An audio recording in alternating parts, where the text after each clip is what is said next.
Islamic এনজিওগুলোকে মুসলিম বিশ্বের সহায়তার জন্য আরও বেশি উদ্যোগী হওয়ার আহ্বান জানিয়েছেন প্রধান উপদেষ্টা অধ্যাপক মোহাম্মদ ইউনূস। রোববার সকালে রাষ্ট্রীয় অতিথি ভবন যমুনায় বিভিন্ন মুসলিম দেশের এনজিও নেতাদের সঙ্গে বৈঠকে তিনি এই কথা বলেন।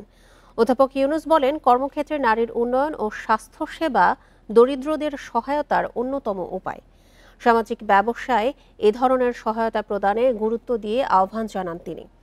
বিশ্বজুড়ে তরুণদের সামাজিক ব্যবসায় উদ্যোক্তা হতে উৎসাহিত করেন ইউনূস। এনজিও নেতারা জানান, নিজ নিজ দেশে ডক্টর ইউনূসের সামাজিক ব্যবসার ধারণা গ্রহণে উৎসাহিত হয়েছেন তারা। এই ধারণাকে নিজেদের কার্যক্রমে অন্তর্ভুক্ত করার আগ্রহ প্রকাশ করেন তিনি।